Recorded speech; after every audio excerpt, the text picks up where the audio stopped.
bersyukur Tuhan kasih dan anugerah Tuhan yang besar dalam kehidupan kita semua. Kita boleh ada pada hari ini dalam perkenanan Tuhan. Kita boleh berkumpul di tempat ini dalam merayakan hari kelahiran Tuhan Yesus Kristus.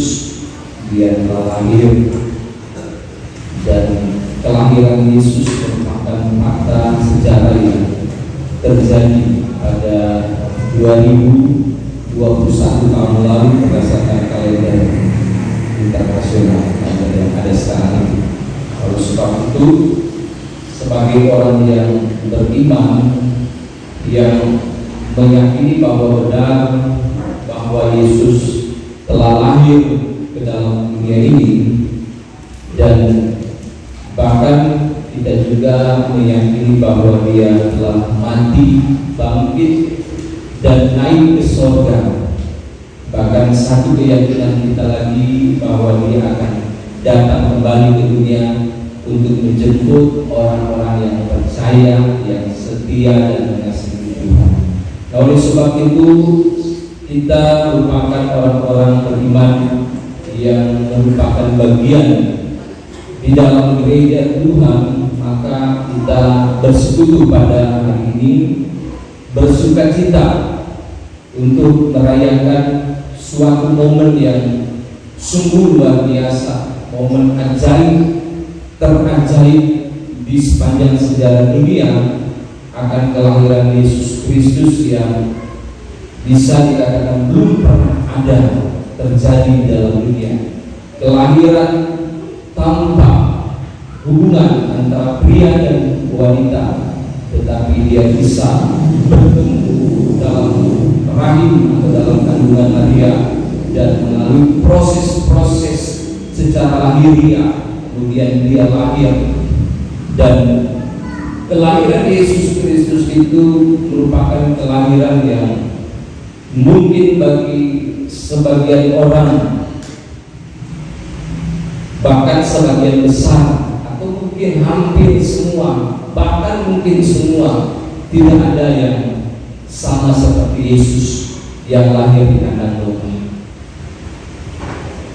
Pasti di antara kita, sekian dari antara kita lahir di rumah sakit, di puskesmas, di bidan, ada juga mungkin lahir di rumah, tapi masih di tempat yang bisa dikatakan masih layak dibandingkan dengan Yesus yang lahir di kandang Maria.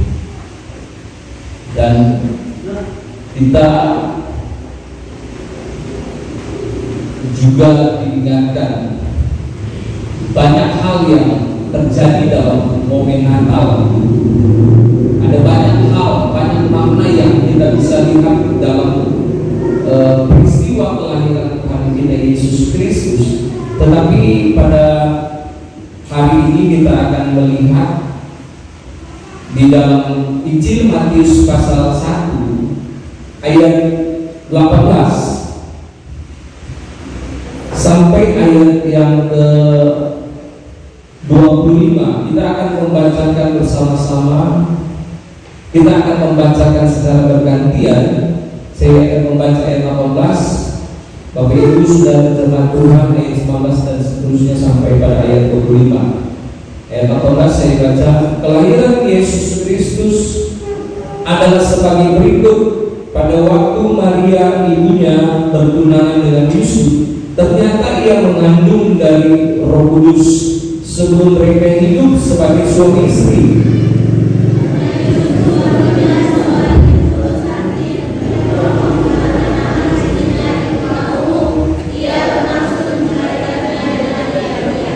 Tetapi ketika ia mempertimbangkan maksud itu, malaikat Tuhan nampak kepadanya dalam mimpi dan berkata, Yusuf anak Daud, janganlah engkau takut mengambil Maria sebagai istrimu, sebab anak yang di dalam kandungannya adalah dari Roh Kudus.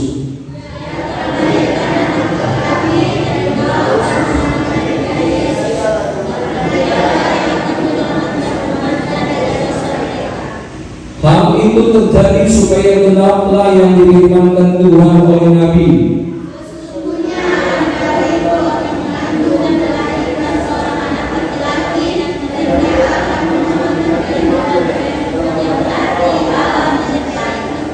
Sesudah bangun dari tidurnya, Yusuf berbuat seperti yang diperintahkan malaikat Tuhan itu kepadanya. Ia mengambil Maria sebagai istrinya.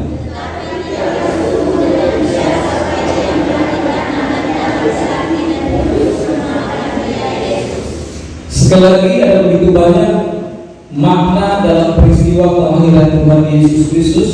Namun kita akan melihat pada bagian ini di dalam Injil Matius pasal 1 ayat 18 sampai ayat 25, di mana pada ayat sebelumnya pada minggu lalu kita sudah melihat di pasal 1 ayat 1 sampai ayat 17. Di sana penulis Injil Matius menuliskan silsilah daripada Yesus Kristus, di mana ada nama-nama yang merupakan nenek moyang atau leluhur daripada Yesus Kristus. Dan juga kita ketahui ada beberapa nama yang mempunyai latar belakang dan reputasi yang buruk. Ada beberapa dari antara mereka yang berasal dari bukan Yahudi. Bagi mereka itu sesuatu yang tidak masuk nominasi. Tetapi penulis Injil Matius menuliskan hal tersebut karena ada beberapa hal yang sudah disampaikan, bahwa di dalam Yesus Kristus tidak ada lagi perbedaan antara satu dengan yang lainnya. Semua satu. Bagi semua orang yang mau tinggal dalam Yesus Kristus, artinya sudah hidup sepenuhnya dalam Yesus Kristus, maka orang itu tidak ada lagi perbedaan. Semua sama, baik pria dan wanita, baik bangsa satu dengan bangsa lain, semua kita adalah sama di dalam Yesus Kristus. Nah, di dalam ayat 18 sampai ayat 25 ini, di sini penulis Injil Matius ingin menceritakan bagaimana kelahiran Yesus Kristus. Kalau di Matius pasal 1 ayat 1 sampai ayat 17, di situ ingin menceritakan siapa-siapa saja nenek moyang daripada Yesus Kristus. Sekali lagi, ada beberapa nama yang mempunyai reputasi yang buruk. Tetapi di sini juga penulis Injil Matius ingin menegaskan di mana kelahiran Yesus itu berasal dari orang tua yang takut akan Tuhan. Ini di satu sisi dalam silsilah Yesus Kristus itu banyak nama-nama atau orang-orang tokoh-tokoh yang buruk. Tetapi dalam proses di mana Yesus dilahirkan dari orang tua yang bernama Yusuf dan Maria, mereka adalah orang-orang yang takut akan Tuhan. Jadi dalam memilih orang tua untuk dapat melahirkan, dalam hal ini seorang perempuan yang bernama Maria, Allah tidak sembarangan. Jadi penulis Matius dalam hikmat Allah, dalam pewahyuan, dalam inspirasi Allah, ini menyampaikan secara tersurat dan tersirat bahwa Allah memilih orang tua untuk dapat melahirkan dan membesarkan Yesus itu tidak sembarang. Allah memilih orang yang tepat, yaitu mereka orang yang takut akan Tuhan dan yang menjaga kesucian dalam hidupnya. Kenapa saya katakan bahwa orang tua Yesus, Allah memilih orang tua Yesus, yaitu Yusuf dan Maria, adalah orang yang takut akan Tuhan dan yang menjaga kesucian hidupnya. Karena ketika malaikat datang kepada Maria sebelum menjumpai kepada Yusuf, malaikat lebih dulu datang kepada Maria.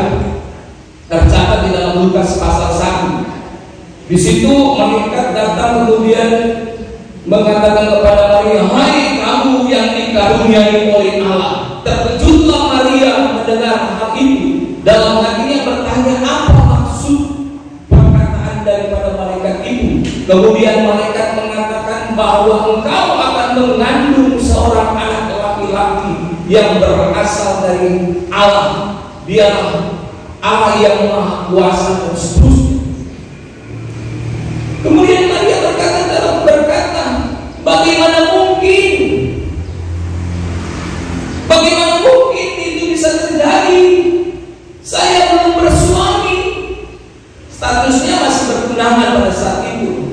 Dan bagi tradisi Yahudi, mereka yang sudah bertunangan, mereka boleh tinggal sama-sama, tetapi tidak boleh tinggal sekamar.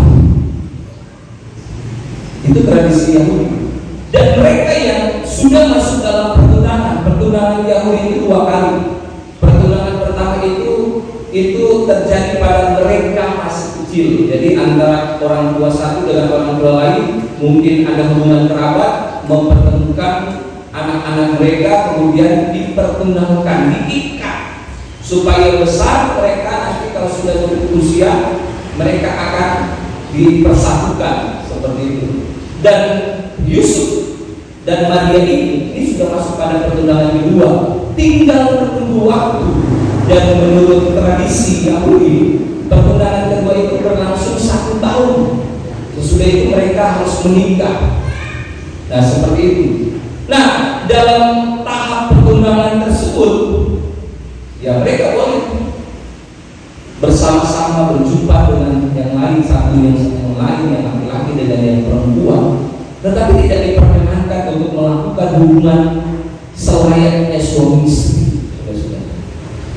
Dan oleh sebab itu, Maria ketika malaikat berkata, hai kamu yang dikaruniakan oleh Allah, kamu akan mengandung seorang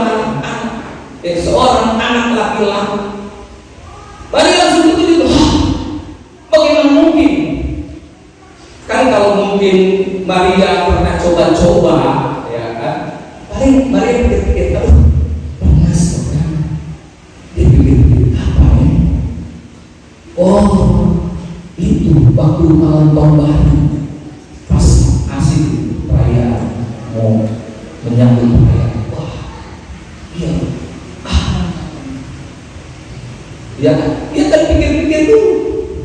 Bukan, mungkin pada waktu ini. Bukan pada waktu ini. Ini ternyata semuanya tanggal ini, ternyata sudah melakukan. Tetapi Maria karena memang belum pernah sama sekali dan dia sadar akan hal itu, dia langsung berkata, bagaimana mungkin? Saya belum bersuami, artinya belum menunjukkan relasi. Kalau di dalam beberapa terjemahan bahasa Inggris dan lain sebagainya, bahasa Inggris dikatakan hubungan seksual. Kalau dalam bahasa Inggrisnya yang saya langsung bisa jelaskan hakikat atau pengertian dasar daripada kata tersebut, yaitu hubungan secara intim antara pria dan wanita.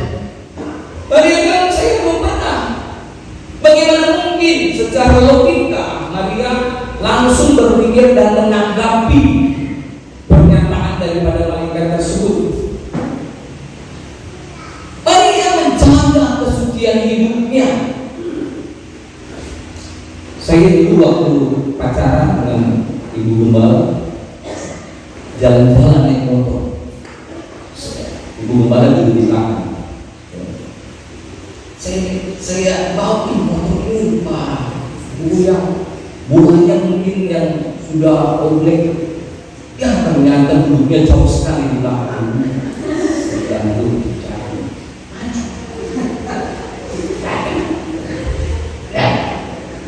Gimana? Aku yang mau jatuh ini bisa tak salah mau motor ini jauh.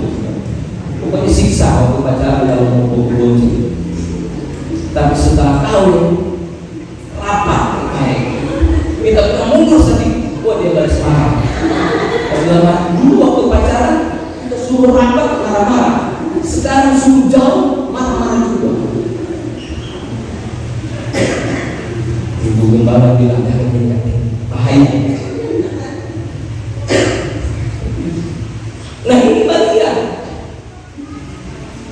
menjaga kesucian hidupnya. Kemudian ketika malaikat bilang, "Hai Maria, kamu akan mengandung."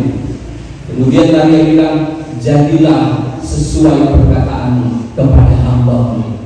Kan kalau Maria tidak takut pada Tuhan, saya tidak rela, saya sudah hidup baik-baik, saya sudah berusaha menjaga kesucian saya, dan kenapa saya harus menanggung hal ini? Mengapa saya harus mengalami hal ini? Saya harus mengandung, ya kan? Karena di mata masyarakat Yahudi pada saat itu merupakan hal-hal yang sangat aib bagi mereka, dan mereka akan kucilkan, bahkan mereka akan bisa lempar Ibu Maria dengan batu sampai mati. Itu tradisi Yahudi. Makanya ketika Yusuf juga mengetahui hal tersebut, Yusuf bilang dalam hatinya, melihat Maria mungkin sudah besar, ya, dalam hatinya dia bermaksud untuk menceraikan istrinya. Kenapa? Karena kalau statusnya dia masih tunangan dan si perempuan itu, yaitu Maria, sudah mengandung, bukan karena Yusuf, dia pasti akan dituduh sudah melakukan perzinahan dengan pria lain. Bagi tradisi Yahudi, bagi perempuan yang bertunangan kemudian berhubungan seksual dengan laki-laki lain harus dirajam mati dengan batu. Dia akan dibawa di tengah kota, diperlihatkan oleh orang-orang kota, dilempar batu sampai mati.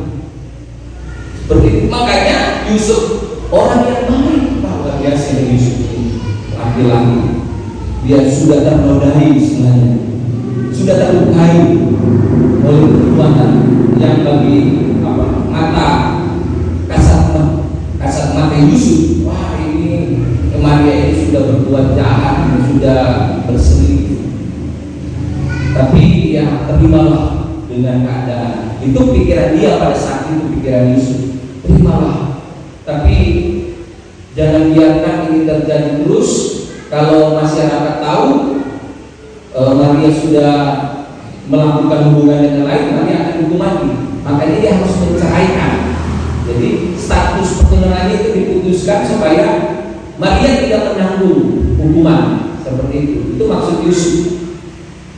Nah, tetapi ketika dia juga hendak bermaksud melakukan seperti itu, malaikat datang dalam mimpinya kepada Yusuf. Yusuf, ambillah perempuan itu menjadi istri. Nah, baik dari Maria maupun Yusuf, ketika malaikat datang memerintahkan, menyampaikan pesan kepada baik Maria dan Yusuf, apa yang Maria? Jadilah sesuai perkataan. Artinya apa? Maria takut, taat kepada Tuhan.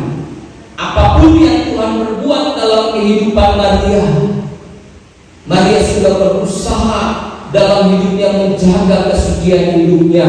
Tetapi kalau Tuhan membuat atau melakukan sesuatu dalam kehidupannya yang walaupun nanti masyarakat atau orang-orang akan melihat hidupnya itu sudah tidak baik lagi di mata masyarakat, karena masyarakat tidak tahu, tapi Maria menerima kenyataan yang Tuhan buat dalam kehidupan.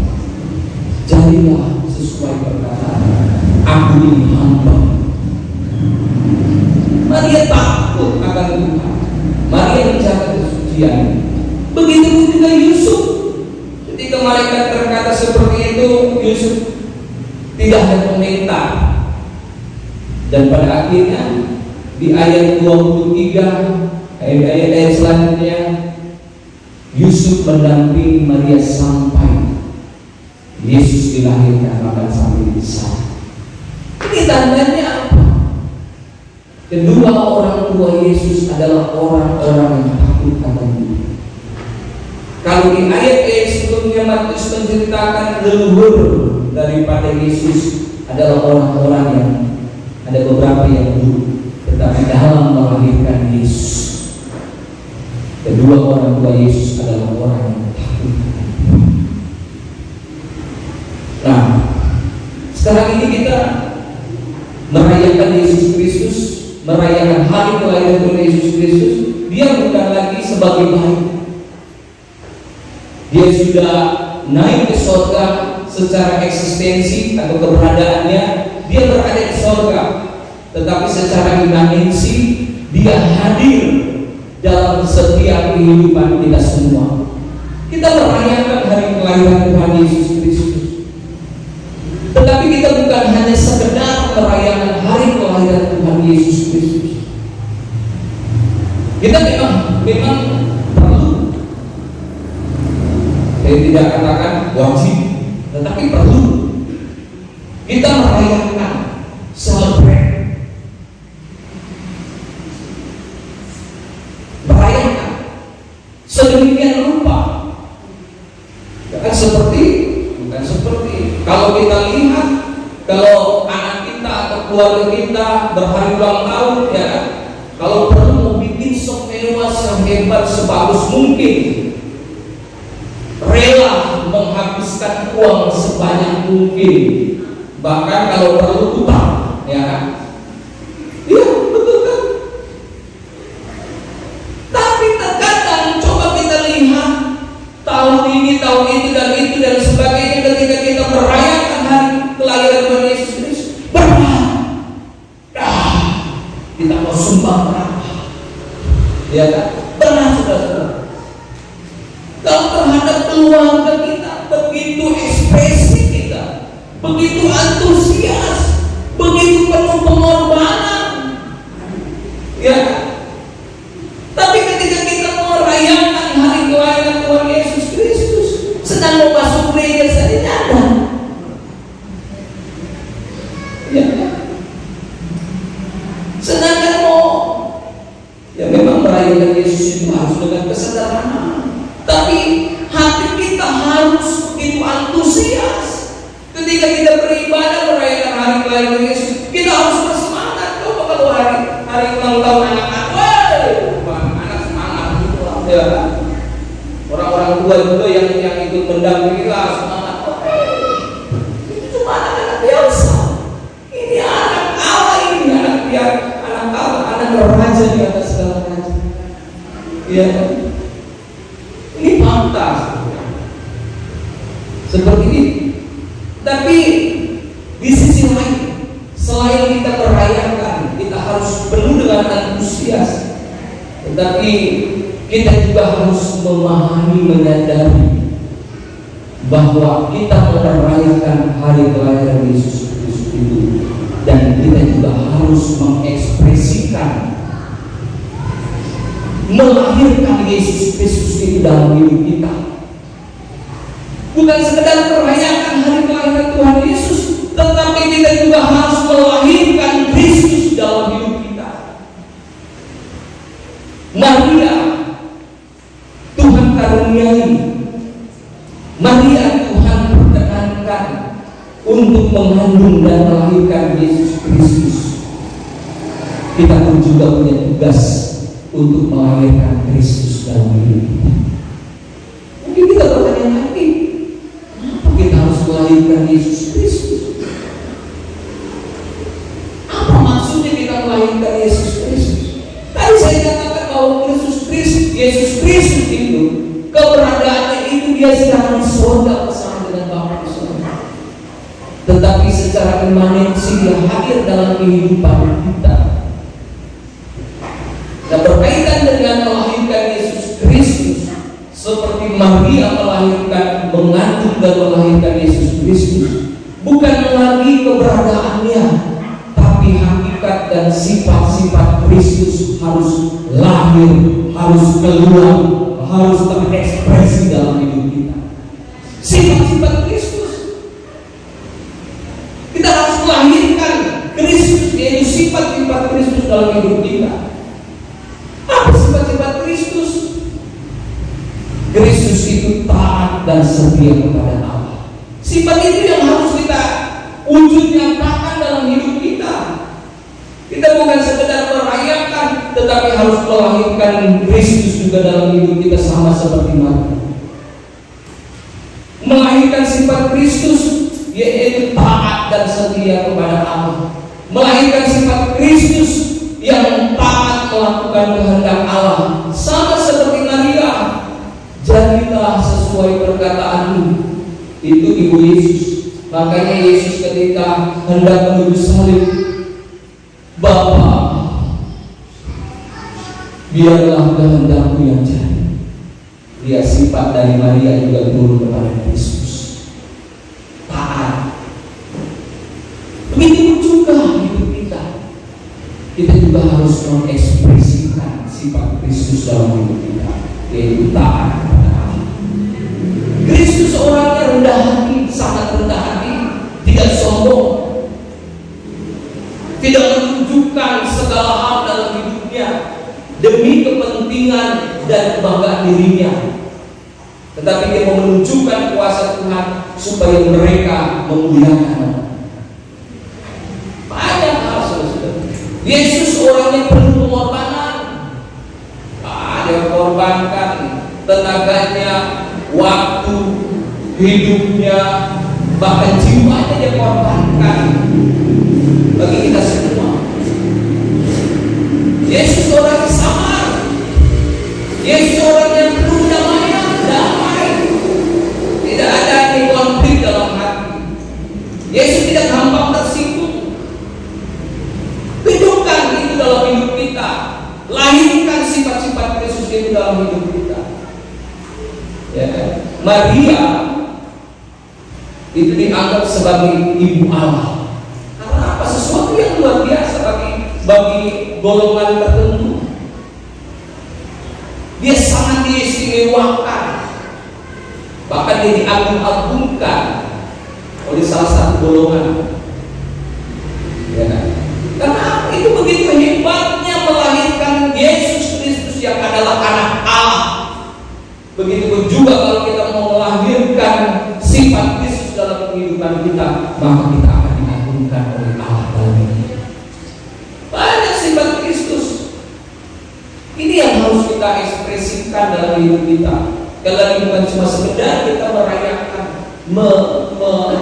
merayakan hari kelahiran Yesus Kristus, tapi kita juga harus melahirkan Yesus Kristus itu dalam hidup kita. Itu makna Natal yang sesungguhnya dalam hidup. Sehingga apa? Kristus yang tinggal dalam hidup kita, kemudian juga kita tinggal dalam Kristus, sehingga Kristus yang nampak, yang keluar dari hidup kita. Pada waktu lalu saya mendengar khotbah tentang kitab kehidupan. Ketika saya mulai berusaha untuk memahami mengenai kitab kehidupan, timbul dalam pikiran saya tentang kitab kehidupan ini. Wah, ini kitab hidup ini simbol atau realita. Bisa simbol, bisa realita.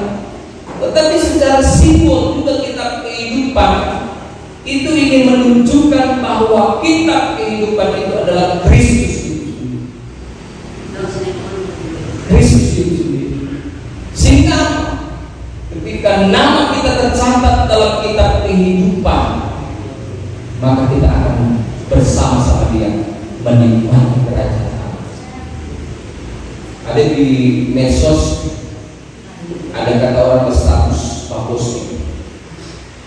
Orang-orang yang 1, 2, 3, salah satunya disebut pemabuk, tidak akan duduk dalam kerajaan Allah. Kemudian ada yang ditamakan, dia balas komen dengan status itu. Orang yang 1, 2, 3 berzina dan seterusnya termasuk pemabuk, katanya tidak akan duduk di dalam kerajaan Allah. Ditamakan ini kata pemabuk. Kemudian dia komen di status itu. Dia kita tidak duduk di kerajaan Allah, dia balik di kerajaan Allah. Dan karena yang dicatat karena kalau orang yang seperti itu di dalam kitab kehidupan. Nah makanya tadi saya katakan, orang yang mengekspresikan, yang melahirkan sifat-sifat Kristus dalam hidupnya itu sesungguhnya ada kitab kehidupan. Sehingga dalam kitab kehidupan itu namanya tercatat. Maka saya coba memikirkan lebih dalam.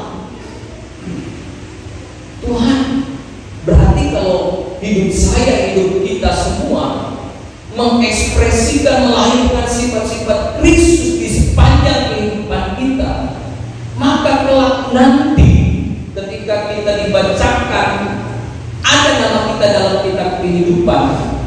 Ini saya berusaha memikirkan, walaupun ya mungkin hanya sekedar refleksi saja. Kemudian saya mendapatkan satu pemikiran, nanti kelak dalam kehidupan yang akan datang, nama kita itu akan sesuai dengan perbuatan kehidupan. Sama seperti Kristus, namakan Dia Immanuel, artinya Allah beserta kita. Karena Yesus memang beserta dalam kehidupan kita, sehingga Dia disebut Immanuel. Namakan Dia Yesus, sebab Dialah Sang Selamat. Begitu juga kalau dalam kehidupan kita orangnya sabar, maka di surga nanti nama kita adalah sabar. Ini hanya teks. Seperti itu. Karena dalam hidup kita ini, apa yang kita lakukan, apa yang kita perbuat, kita dicatat dalam kitab kehidupan. Jadi kalau ada sekian banyak perbuatan-perbuatan kita dicatat, sehingga di dalam riwayat kehidupan kita disimpulkan bahwa Samuel itu orangnya sabar. Namakan dia Sabar Lengko. Itu reteks. Oleh sebab itu, Bapak Ibu Saudara jemaat Tuhan, dalam perayaan Natal ini, Tuhan Yesus Kristus ingin mengingatkan kepada kita bahwa makna Natal yang sesungguhnya adalah kita harus melakukan Yesus